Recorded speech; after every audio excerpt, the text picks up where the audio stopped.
I'm ostracized and traumatized by everything I'm not alright. I'm lost inside, and anything I say you better listen up closely. Mostly, I'm the one and only. Bring it home slowly. Hand your boy the trophy. Patience is holy moly. I got him hating on me like Michael.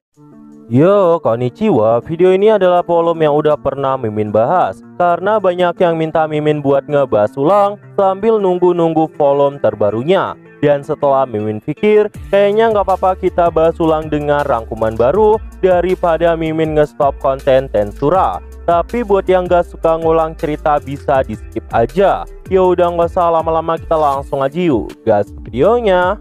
Cerita dimulai. Akibat kejadian sebelumnya, Kondo pun akhirnya kena mental karena Carrera telah membangunkan kekuatan ultimate. Kondo pun langsung menggunakan kekuatan bom penghancur batas untuk memecah batasan dari Carrera. Dia juga mulai menggabungkannya dengan kekuatan bom pemecah mantra agar bisa mengganggu sirkuit sihir milik Carrera. Dan setelah itu, bom penghancur digunakan untuk membunuh Carrera. Tapi sayangnya semuanya udah terlambat. Serangan itu nggak berhasil membunuh Carrera. Kondo nggak tahu harus berkata apa-apa lagi. Kondo pun berkata, makhluk seperti kalian benar-benar nggak masuk akal. Carrera pun tersenyum percaya diri dan berkata, tentu saja, lagian kami bagian dari ras terkuat. Tapi kau lebih nggak masuk akal Tatsuya Kondo karena bisa mendesakku sampai sejauh ini.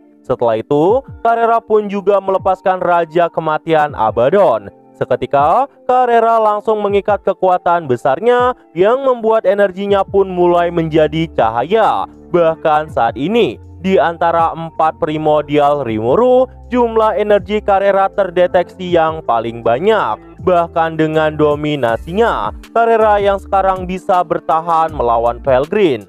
Dan saat itulah, Carrera pun melepaskan gelombang pemusnahan keruntuhan terakhir. Seketika, keruntuhan gravitasi pun mulai terjadi dan mulai menciptakan aliran energi yang sangat besar memenuhi tempat itu. Bahkan jika Carrera masih main-main kayak dulu ketika sihir ini dilepaskan, kekuatan ini bisa menghancurkan planet sekalipun. Karena itu, Kondo pun merasa bahwa dirinya telah kalah. Tapi dengan pedangnya, Kondo masih tetap berusaha. Meskipun dia tahu itu mustahil, Kondo tetap memotong aliran energi yang mengamuk itu. Namun gak bisa. Kondo pun kembali melepaskan Misty 100 Flower Dazzle miliknya, tapi tetap gagal. Bahkan dari kejadian ini, pedang Kondo pun langsung patah. Setelah serangan terakhir itu, Carrera pun langsung menebas tubuh Kondo. Ini membuat luka fatal di dalam tubuhnya.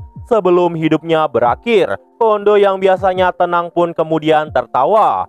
Itu karena sepertinya dia akan gagal memenuhi perjanjian dengan Rudra. Dan seperti waktu masih belum sampai ke dunia ini, Kondo juga merasakan perasaan kegagalan yang sama. Nah, jadi sebenarnya ketika dulu Rudra berkata kepada Damrada untuk meminta bantuan Damrada agar membunuhnya, Rudra ternyata juga memberitahukan itu kepada Tatsuya Kondo. Dia pun meminta beberapa hal kepada Kondo dan memberikan misi untuk menghentikan beban dari Damrada. Bahkan jika Damrada sudah tiada, Kondo pun diminta untuk membunuh Rudra yang sudah tidak mendiami tubuhnya lagi. Kondo pun setuju sama permintaan dari Rudra ini. Meski sebenarnya Kondo nggak mau, tapi dia juga nggak ada pilihan yang lain. Jiwa Rudra yang bersinar telah lama mencapai batasnya. Itu karena reinkarnasi yang tidak terhitung jumlahnya. Sambil menahan kekuatan Mikhail yang mulai lepas kendali,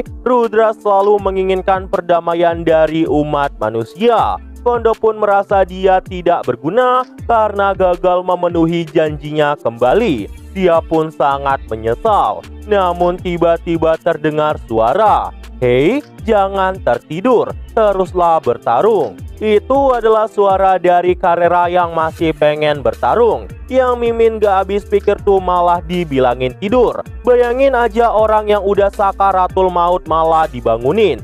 Di sini, Kondo yang sekarat pun langsung membuka matanya. Dia pun saat itu melihat Carrera. Dalam hati Kondo berkata, Kenapa orang ini terlalu berisik? Apakah dia nggak bisa melihat bahwa aku udah mau mati? Dasar orang aneh. Namun Carrera yang belum puas bertarung merasa dirinya masih belum menang. Karena itulah mereka pun sempat beradu argumen. Carrera dan Kondo pun terus marah-marah satu sama lain. Mereka pun bertengkar seperti sepasang kekasih. Ini membuat Kondo tersenyum mendengarkan kata-kata Carrera. Padahal saat ini energi Carrera sendiri juga hampir habis. Dan gak mungkin lagi bisa melanjutkan pertarungan serius. Kondo pun tertawa kesenangan melihat tingkah konyol dari Carrera. Kehadiran Carrera pun mulai menjadi semangatnya. Kondo pun kemudian berkata kepada Carrera, "Hei Carrera, aku punya permintaan untukmu.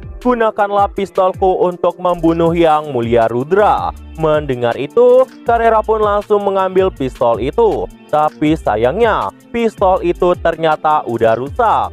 Melihat itu, Kondo pun tersenyum bersama dengan Carrera. Dan setelah kejadian itu, Carrera dengan malu-malu berkata pada Kondo, "Jadi apa bayaran untuk semua ini?" Kondo pun menjawab, "Semua yang kumiliki termasuk jiwaku." Dan untuk menghormati keinginan dari Tatsuya Kondo, Carrera pun berkata, "Baiklah, permintaanmu aku terima. Atas namaku Carrera, aku akan mewujudkan keinginanmu." Kondo pun saat itu tersenyum. Dan saat itu juga, jiwa Kondo pun mulai diambil alih oleh Carrera dan langsung memasuki pistol itu. Namun tiba-tiba terdengar suara dari Ciel lagi. Skill Raja Eksekusi telah disatukan ke dalam skill ultimate Carrera. Carrera berkata, "Dengan begini kau nggak akan pernah kesepian lagi karena kau akan ada bersama diriku." Dan saat itu juga, pistol itu pun mulai berubah. Dan bergemarlah suara Kondo di tempat itu yang berkata, Carrera terlalu kasar dalam menggunakan sihirnya. Jadi mulai saat ini, Kondo lah yang akan membantu Carrera. Tepat saat itu juga, semua kekuatan Kondo telah berubah menjadi milik Carrera. Dan begitulah akhir dari pertempuran Carrera. Di tempat lain, terlihatlah seseorang yang bernama Granet. Dia adalah peringkat ketiga di Order of the Nerguard, seorang pahlawan yang telah menopang kekaisaran selama ini, bahkan dikenal sebagai dewa militer. Dan saat itu muncullah Benimaru di sana. Granet dan Benimaru pun langsung memperkenalkan diri mereka. Dan saat pertarungan akan dimulai, Granet sempat meminta waktu sebentar kepada Benimaru. Dia pun langsung memuji kemampuan dari Benimaru, karena dia tahu Benimaru adalah makhluk yang sangat kuat juga. Tapi Granet berkata, dia juga telah membantai banyak orang sebelumnya. Namun di sisi lain, Benimaru yang sebenarnya udah nggak sabar itu pun mau langsung bertempur. Tapi Granet saat itu melanjutkan perkataannya, yang intinya dia kagum sama kekuatan Benimaru dan meminta Benimaru untuk menjadi anak buahnya.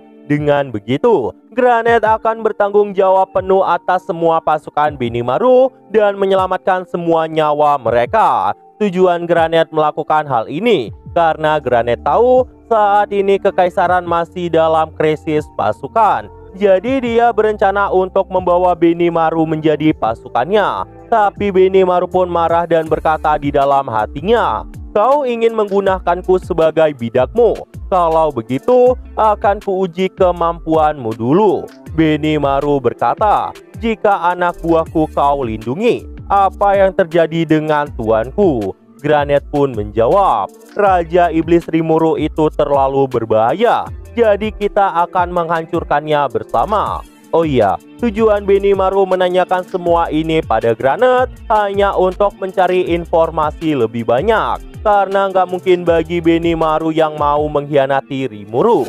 Bagi Benimaru, sosok Rimuru adalah satu-satunya tuan untuknya. Namun tiba-tiba terdengar suara dari Ciel. "Oi Benimaru, aku akan memberikanmu kekuatan yang telah kau tunggu-tunggu." Dan saat itu juga, ras Benimaru telah berevolusi ke bentuk kehidupan spiritual yang bernama Roh Api Ilahi. Dan setelah menyaksikan pertempuran antara Rimuru dan Felgreen, kendali api penuh dari skill Generalissimo pun mulai digabungkan dan mencapai puncak tertinggi. Setelah itu, Benimaru melesat dengan sangat cepat yang membuat Granet pun sangat kaget. Dia pun bilang Benimaru terlalu terburu-buru. Lagian apa salahnya tinggal mengganti tuan aja. Mendengar itu, Benimaru pun sangat marah dan berkata, "Tarik saja pedangmu." Granet pun berkata, "Apakah kau yakin? Jika kau bertarung denganku, kau pasti akan terbunuh. Tapi kau akan aman jika menjadi pasukanku. Aku memang menghargai aura besarmu, tapi itu belum cukup untuk membunuhku." Seketika, Granet pun mulai melepaskan dominasi pahlawannya. Percakapan panjang pun terjadi. Dan di akhir, Granet berkata, Benimaru dan pasukannya tuh cuma orang lemah. Mendengar ini, Benimaru pun sangat marah karena dirinya nggak menyangka diremehkan sejauh ini. Benimaru dan Granet pun langsung menarik pedang mereka. Saat Granet mau mengangkat pedangnya, atmosfer pun langsung melepaskan aura dominasi yang kuat seperti roh baru saja tercipta. Granet pun berkata, "Pergilah ke neraka." The Breaking Army Shock and Owl. Itu adalah salah satu skill terkuatnya dan berniat membunuh Benimaru dengan satu serangan. Namun tiba-tiba Benimaru pun langsung menghancurkan serangan itu dengan menggunakan pedangnya. Granet pun menjadi kena mental dan berteriak karena itu adalah hal yang tidak mungkin. Benimaru berkata,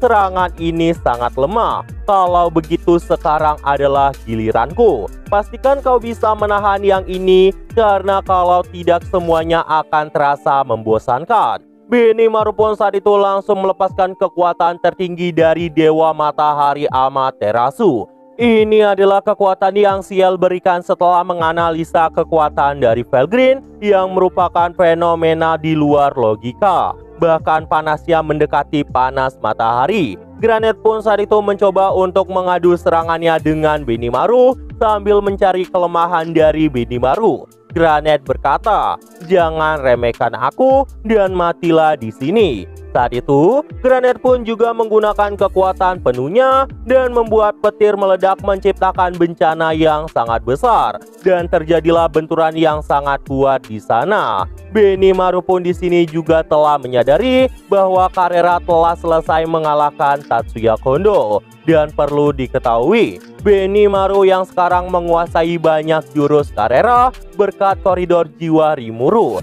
Dan setelah serangan dari Granet dipatahkan, Granet pun saat itu langsung binasa dan lenyap tanpa sisa sedikit pun. Itu karena kekuatan Raja Matahari Amaterasu begitu kuat. Meski kekuatan Benimaru sebenarnya nggak secepat kecepatan dari Felgreen, tapi Benimaru bisa menggunakan pedang dengan kecepatan ilahi. Dan karena itulah Benimaru pun puas sama kemampuan dirinya. Dia pun juga berhasil menyelesaikan pertempuran. Nah, jadi itu aja untuk pembahasan kali ini. Dan tunggu video-video gua selanjutnya dan see you!